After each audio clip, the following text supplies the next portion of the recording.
A gente vai tentar entender um pouco mais essa surpresa boa do PIB com Paulo Gala, economista-chefe do Banco Master e professor de economia da Fundação Getúlio Vargas. Paulo, boa noite, muito obrigado pela sua presença, acho que mais uma vez aqui no nosso CNN Prime Time.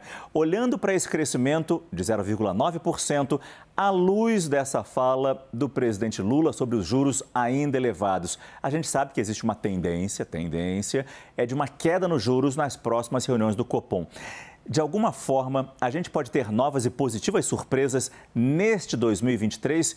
Depende do quê? Até para o presidente Lula tentar, quem sabe, ficar mais feliz com o que ele está conseguindo ter na nossa economia. Boa noite mais uma vez, Paulo. Boa noite, é um prazer falar aqui com todos.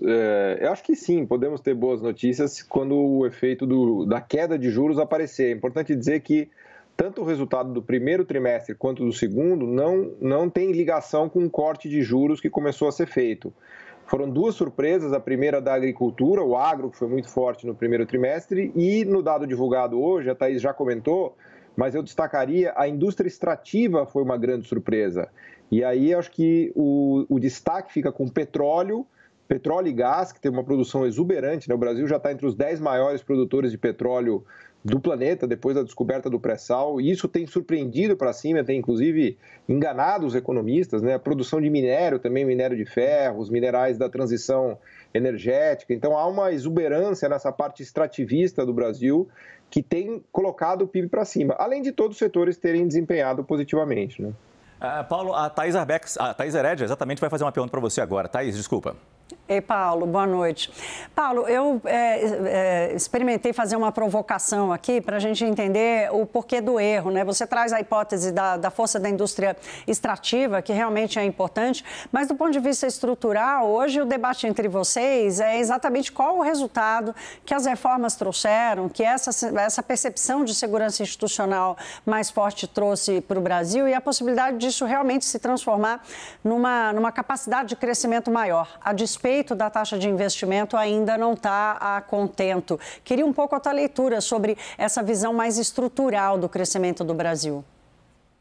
Exato. Como você bem disse, a gente identifica uma melhora na confiança dos consumidores. Então, eu acho que a conta das reformas a gente pode colocar, por enquanto, nos consumidores, em relação à segurança institucional, independência do Banco Central, tudo isso. Não dá para colocar uma conta ainda no aumento do investimento, porque o investimento, aliás, foi muito ruim no dado que saiu hoje, aumentou 0,1 só. Então, não dá para fazer uma conexão direta de que as reformas estruturais já aumentaram o investimento, até porque o investimento não aumentou, né? O investimento ficou aquém do que se imaginava. Mas o ambiente geral, em termos de confiança, melhorou. A gente vê isso, por exemplo, nas rodadas de confiança que a FGV calcula. Há uma melhora considerável na confiança dos consumidores, por exemplo, né? Então, aí, inclusive, acho que tem um papel do governo de ter respeitado a institucionalidade que está colocada, das reformas que foram feitas, da condução do Banco Central, apesar das críticas, foi respeitada. Então, isso eu acho que contribuiu para um cenário de melhor confiança. Mas esse ambiente de confiança que você fala para a Thaís, ele não seria suficiente, claro que é positivo, mas talvez não fosse suficiente para levantar, por exemplo, o nosso setor industrial. E aí a gente tem que pensar numa indústria forte, voltando a ser como já foi há alguns anos. Agora a gente tem o agro, uma potência. Mas por que a gente tem uma indústria ainda atrasada, ainda para baixo? No que podemos trabalhar para mudar isso, Paulo?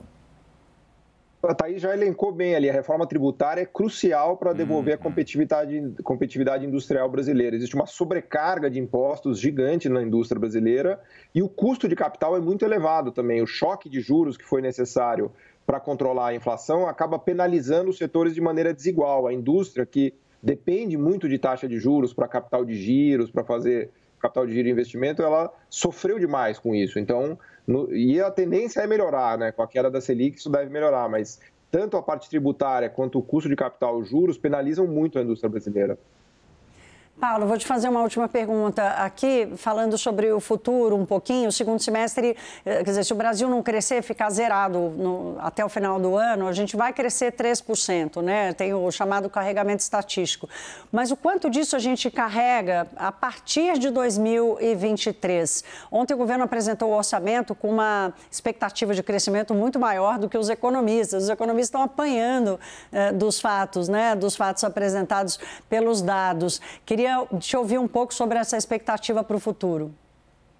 Acho que o 2024 ele vai ter o grande benefício de um juro menor, né? Todo o corte que o Banco Central está fazendo de taxa de juros, que ele iniciou agora na última reunião, vai aparecer de verdade só a partir de 2024. Então, se o 2023 teve essas surpresas positivas de agro, de petróleo, de mineração, acho que o mesmo não deveríamos esperar desses setores para 2024, mas a surpresa ou as boas notícias podem vir de um juro menor que vai certamente estimular consumo, estimular investimento. Então, acho que é bem razoável imaginar um crescimento ano que vem entre 2% e 3%, uma taxa de juros menor, assumindo que China e Estados Unidos também contribuam, né, como você bem elencou ali no seu quadro explicativo. Né? O Paulo está apanhando também, Thaís? Se o Paulo está apanhando? Você falou que os economistas estão apanhando. Você está apanhando, Paulo? Qual que era a sua previsão? O economista, ele é meio a vida dele é parecida com o meteorologista, né? Ele sempre erra a previsão, né? Então, todo dia ele tem que tentar defender a profissão. Estou acostumado já. Né? Muito obrigado. Paulo Gala, economista-chefe do Banco Master, professor de economia da Fundação Getúlio Vargas. Obrigado e boa noite, Paulo. Obrigado, boa noite.